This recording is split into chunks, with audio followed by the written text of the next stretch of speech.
Ya, oke. Berikutnya, jadi kita sudah menghitung dari sisi kekuatan, kemudian dari sisi kenyamanan. Ini kita hitung dari sisi fire design juga.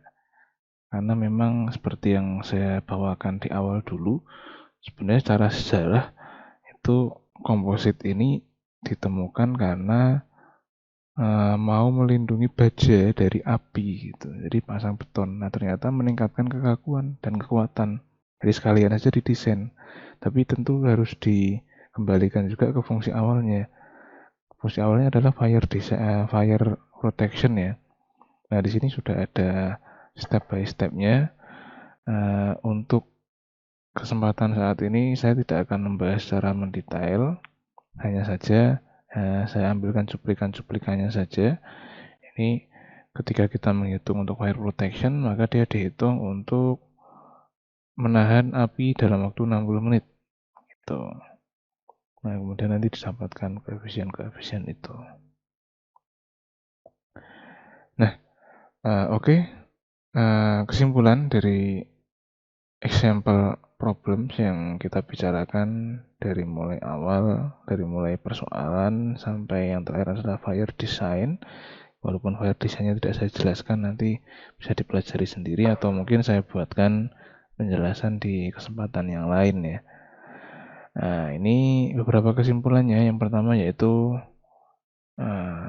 untuk penampang yang seperti itu, artinya dia bentangannya 4 meter tetapi tingginya, tebalnya slabnya tidak sampai atau agak tipis dari 100, itu ada syarat ketika membuat komposit slab yang dia cukup besar bentangannya harus dipakai minimal adalah 100 mili tebalnya. Kalau misalkan dikecilkan tebalnya, maka harus ditunjang dengan perancah tadi. Misalkan kita taruh di tengah seperti yang dilakukan sebelumnya. Seperti itu. Jadi propping atau penyangga itu dibutuhkan selama proses konstruksi. Kemudian yang kedua, defleksi pada tengah bentang itu terlalu besar ketika dikombinasikan dengan lendutan dari balok yang mendukungnya. Jadi ini bicara dari yang defleksi tadi. Itu tadi kan ada syarat yang tidak terpenuhi ya. Dia kurang dari LP 300. Tapi sekali lagi saya kembalikan itu sebenarnya kembali ke bangunan apa yang mau kita bikin, kemudian pada elemen-elemen tersebut detailing apa yang kita kehendaki. Nah, itu harus diperhatikan.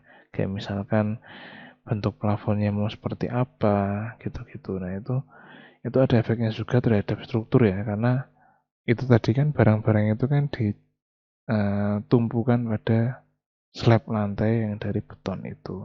Jadi perilaku dari betonnya sendiri nanti akan mengarahkan perilaku dari elemen yang lain gitu.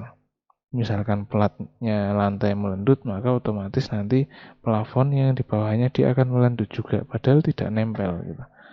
Jadi kalau saya gambarkan ya penampangnya itu kira-kira seperti ini. Jadi ini plat lantai. Ini saya potong ya. Ini plat lantai. Kemudian ini plafon. Rangka plafon. Jadi sebenarnya tidak nempel, tapi karena di sini ya dihubungkan dengan kawat-kawat seperti itu misalkan. Nah, ketika dia melendut, ya, ini sambil dibayangkan ya, ketika dia melendut, otomatis ini akan turun juga. Jadi seperti ini nanti, karena mengikuti gerakan yang ada di tumpuannya dia gitu. Jadi kalau yang atas tempat dia menumpu melendut, maka yang bawah pun akan ikut melendut juga. Oke, seperti itu.